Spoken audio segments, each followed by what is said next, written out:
Hello दोस्तों, battery के सवालों के साथ मैं आप सभी के बीच आ चुका हूं और ऐसे यूनिवर्सल सवालों को लेकर आया हूं, चाहे वो आईटीआई का एग्ज़ाम हो या इसरो डीआरडीओ का एग्ज़ाम हो या फिर ऑर्डिनेंस फैक्ट्री का हो। इन सभी परीक्षाओं में संपूर्णतः डायरेक्ट पूछा जाने वाला सवालों को लेकर आया हूं। तो पूरी तैयारी के साथ आप सभी के बीच खड़ा हूं और दोस्तों इन सवालों को पूरे शिद्दत के साथ, पूरी लगन के साथ सॉल्व कराने वाला हूं। और दोस्तों इस चैनल को आप सब्सक्राइब करें या ना करें ये चॉइस तो आपकी है, लेकिन इस क्लास को जरूर अटेंड कीजिएगा। यकीन मानिए जितना आप बैटरी के बारे में नॉलेज रखते होंगे उससे कई गुना अधिक नॉलेज देने वाला हूं। तो दोस्तों अपने इस हौसले को यूं ही बरकरार रखिएगा, क्योंकि परेशानियां तो बस आपका मनोबल तोड़ने के लिए आते हैं। लेकिन कोई बात नहीं दोस्तों, कहते हैं ना, हौसले जिनके चट्टान हुआ करते हैं, रास्ते उन्हीं के आसान हुआ करते हैं। ऐ मेरे दोस्त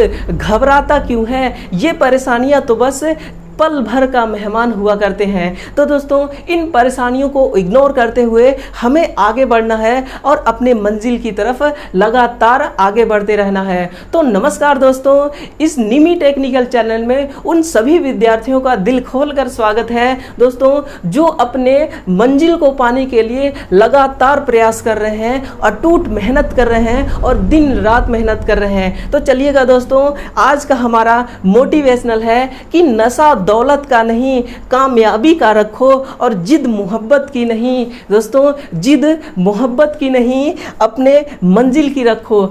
अपने मंजिल से मोहब्बत करो अगर करना ही है तो, है ना। तो चलिएगा दोस्तों, इसी मोटिवेशनल के साथ हम अपने क्लास की तरफ बढ़ते हैं और सबसे पहला सवाल आप सभी के बीच आ चुका है।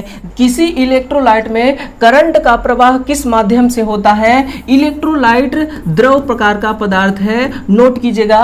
द्रव में करंट का प्रवाह किस माध्यम से होता है? तो इसमें दोस्तों आयंस के माध्यम से होता है। पहला है धन आयन और दूसरा ऋण आयन। इन दोनों आयन के माध्यम से द्रव प्रकार के पदार्थ में करंट का प्रवाह होता है। अगर आपसे पूछे कि ठोस पदार्थ में करंट का प्रवाह किस माध्यम से होता है, तो आप लिखेगा मुक्त इलेक्ट्रॉन। केवल और मुक्त इलेक्ट्रॉन के कारण ही इसमें विद्युत धारा का प्रवाह होता है। अगर आपसे पूछे कि जो गैस पदार्थ है इसमें विद्युत धारा का प्रवाह किस वजह से होता है, नोट कीजिएगा मुक्त इलेक्ट्रॉन। क्या मुक्त इलेक्ट्रॉन, इसके साथ में धन आयन भी शामिल होता है और ऋण आयन, यानी कि आयंस और मुक्त इलेक्ट्रॉन के कारण गैसों में विद्युत धारा का प्रवाह होता है। इसके अलावा अगर आपसे सेमीकंडक्टर के बारे में पूछ दे, अर्धचालक जो होता है इसमें विद्युत धारा का प्रवाह किस माध्यम से होता है, तो आप लिखेगा होल। क्या होल तथा मुक्त इलेक्ट्रॉन के कारण विद्युत धारा का प्रवाह होता है। तो देखिएगा दोस्तों, इसका राइट आंसर हो जाएगा ऑप्शन नंबर ए। इनमें से कौन सा सेल है जिन्हें दोबारा चार्ज करना संभव नहीं है? उसको हम प्राइमरी सेल के नाम से जानते हैं, प्राइमरी सेल। और इसमें से आपको ढूंढना है कि प्राइमरी प्रकार का सेल कौन सा है, तो वो है दोस्तों लैक्लांची सेल, प्राइमरी सेल का प्रकार है। अगर आपसे पूछे कि इसका यूज कहाँ किया जाता है, तो आप लिखना कि जहां रुक रुक कर विद्युत धारा प्राप्त करना हो, जैसे कि विद्युत घंटी। क्या, जैसे कि विद्युत घंटी होता है ना, इस विद्युत घंटी में रुक रुक कर विद्युत धारा प्राप्त करने की आवश्यकता होती है। इसके अलावा लिखेगा टेलीफोन में भी हम रुक रुक कर हमें विद्युत धारा की सप्लाई की जरूरत होती है, इसलिए लैक्लांची सेल का प्रयोग इन दोनों स्थानों पर किया जाता है। इसके अलावा लिखेगा इस निकल आयरन सेल का दूसरा नाम क्या होता है, तो आप लिखे एडिशन सेल के नाम से इसको हम जानते हैं, एडिशन सेल। दोस्तों ये इसका दूसरा नाम है। और लेड एसिड सेल है ना, इसका दूसरा नाम नोट कीजिएगा सीसा संचायक सेल। क्या, सीसा संचायक सेल के नाम से हम इस बैटरी को जानते हैं। इसके अलावा लिखना मेरे दोस्तों, जो निकल आयरन सेल है ना, इस निकल आयरन सेल का यूज कहाँ किया जाता है? इलेक्ट्रिकल एवं इलेक्ट्रॉनिक उपकरणों में, इलेक्ट्रिकल एवं इलेक्ट्रॉनिक वाले उपकरणों में हम निकल आयरन प्रकार के सेल का उपयोग करते हैं। उपकरणों में किसका यूज किया जाता है, तो आप लिखेगा निकल आयरन सेल का प्रयोग किया जाता है। जब आपसे लेड एसिड सेल के बारे में पूछे तो आप लिखेगा जब हमें आपातकालीन स्थिति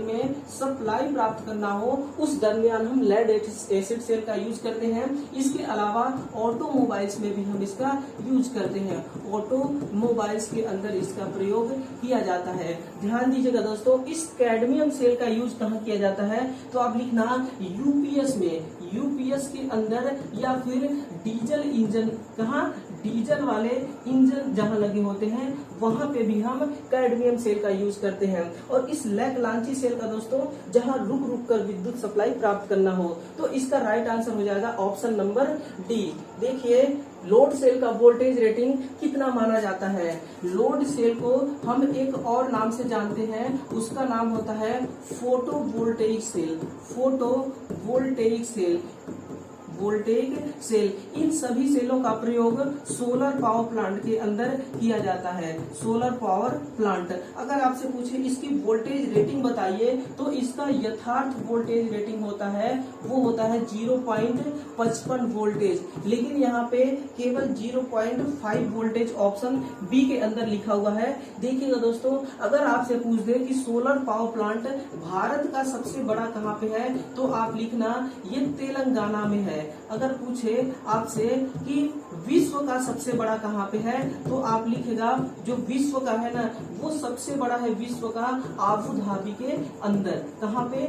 आबू धाबी के अंदर विश्व का सबसे बड़ा सोलर पावर प्लांट है। तो देखिएगा दोस्तों, इसके अलावा जब भी आपसे ये पूछ देना कि जो हमारा शुष्क सेल होता है, इस शुष्क सेल का बताइए वोल्टेज रेटिंग कितनी है तो आप लिखना 1.4 से 1.5 वोल्टेज के बीच इसकी वोल्टेज रेटिंग होती है। इसी के साथ अगर लेड एसिड बैटरी के बारे में पूछ दे दोस्तों, लेड एसिड बैटरी के बारे में जब भी पूछे तो आप लिखेगा 2.2 वोल्टेज से लेकर 2.0 वोल्ट, यानी कि जब लेड एसिड बैटरी में लोड कनेक्ट ना हो उस दरमियान 2.2 वोल्ट और लोड जब कनेक्ट कर दिया जाए तो 2 वोल्ट हो जाता है। राइट आंसर हो जाएगा इसका ऑप्शन नंबर बी।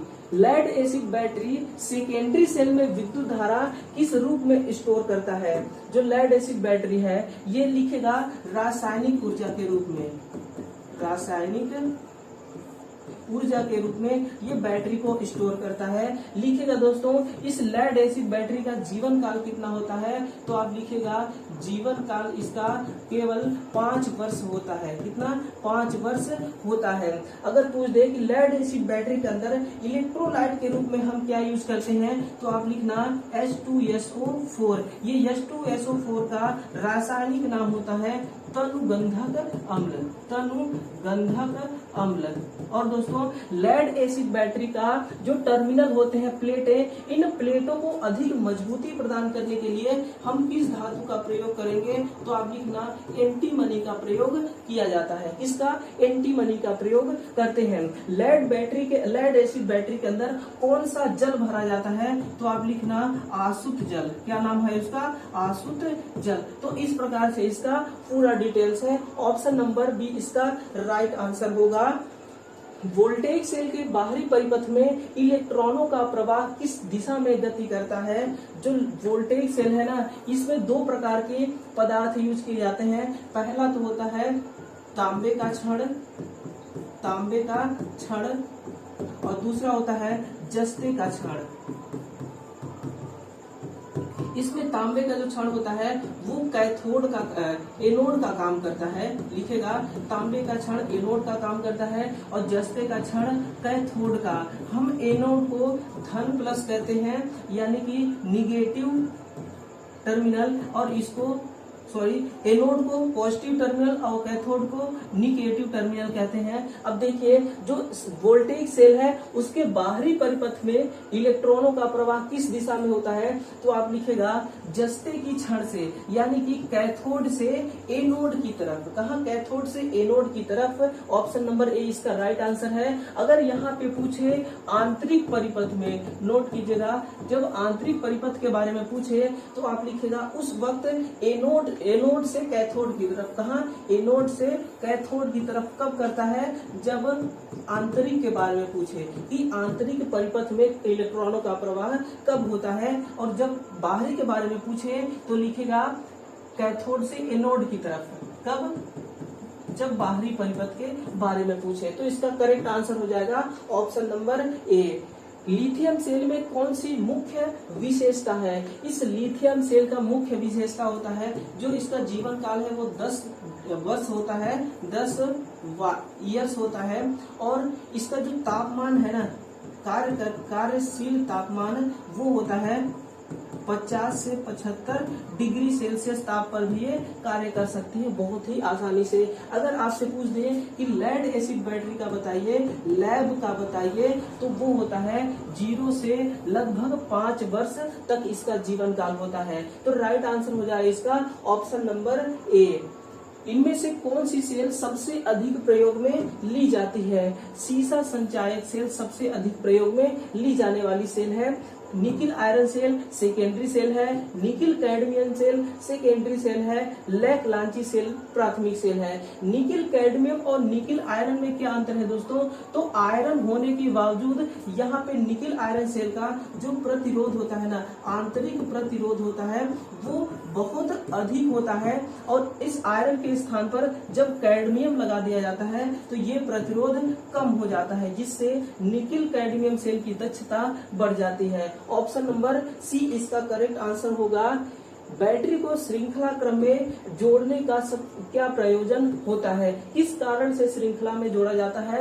इस श्रृंखला को हम सीरीज कहते हैं। क्या? इस श्रृंखला को हम सीरीज के नाम से जानते हैं, और सीरीज ही होता है दोस्तों जिसको हम श्रेणी क्रम कहते हैं। जब हमें श्रेणी क्रम की बात करें तो आप नोट कीजिएगा, श्रेणी की जब भी बात करें तो हम जब वोल्टेज बैटरी का बढ़ाना चाहते हैं ना, बैटरी का वोल्टेज बढ़ाने के लिए, वोल्टेज के लिए, और जब हमें समांतर क्रम में जोड़ना हो तो बैटरी का करंट का मान बढ़ जाता है। और अगर जब आपसे मिश्रित क्रम के बारे में पूछ ले कि मिश्रित का बताइएगा, तो आप लिखेगा अधिक समय तक वोल्टेज अधिक मान का करंट, अधिक समय तक वोल्टेज अधिक मान का करंट जब प्राप्त करना हो, उस वक्त हम मिश्रित क्रम में इसको जोड़ने वाले हैं। तो बैटरी को श्रृंखला क्रम में जोड़ा क्यों जाता है? वोल्टेज बढ़ाने के लिए। ऑप्शन नंबर ए इसका करेक्ट है। करंट के मान में जब वृद्धि करना हो तो उसको हम समांतर क्रम में कनेक्ट करने वाले हैं। क्लियर? बैटरी में सेपरेटर बैटरी को किस फॉल्ट से बचाता है?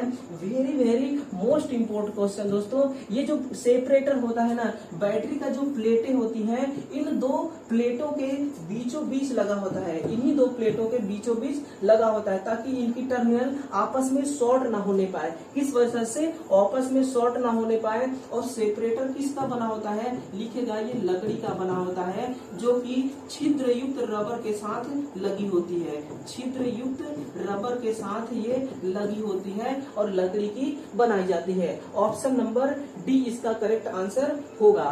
सेलों की क्षमता किस पर निर्भर करती है? इस क्लास का लास्ट क्वेश्चन और मोस्ट इंपोर्टेंट क्वेश्चन, ये प्लेटों के क्षेत्रफल पर डिपेंड करता है। नोट करना, क्षेत्रफल पर और बैटरी के तापमान पर। इसके अलावा दोस्तों ये विशिष्ट गुरुत्व पर भी डिपेंड करने वाला है, विशिष्ट गुरुत्व। इसके अलावा दोस्तों जो बैटरी का डिस्चार्ज करने की दर होती है ना, उस डिस्चार्ज दर पे भी ये डिपेंड करता है। यानी कि प्लेटों का क्षेत्रफल, डिस्चार्ज की दर, तापमान और विशिष्ट गुरुत्व, इन सभी पर ये क्षमता निर्भर करने वाली है सेलों की। देखिएगा, बैटरी का जब विशिष्ट गुरुत्व मापना हो तो किस मीटर का यूज करेंगे? तो आप लिखेगा हाइड्रोमीटर का यूज किया जाता है। भूल कर भी आप इस हाइग्रोमीटर की तरफ मत चले जाना, क्योंकि हाइग्रोमीटर का यूज ना, इसका प्रयोग किया जाता है नमी मापने के लिए। क्या? नमी मापन के लिए। नमी को हम दोस्तों आर्द्रता कहते हैं, इसलिए आर्द्रता मापन के लिए भी इस हाइग्रोमीटर का यूज किया जाता है। तो देखिएगा दोस्तों, सभी सवालों को हमने पूरे डिटेल्स के साथ, फुल डिटेल्स के साथ सॉल्व कर लिए हैं। अपने हौसले को अपने जुनून में बदलिए और जुनून को अपने कामयाबी में बदलिए। तो धन्यवाद दोस्तों, मैं बहुत ही जल्द आप सभी के बीच एक नए टॉपिक का क्लास लेकर हाजिर होने वाला हूं। तब तक के लिए धन्यवाद।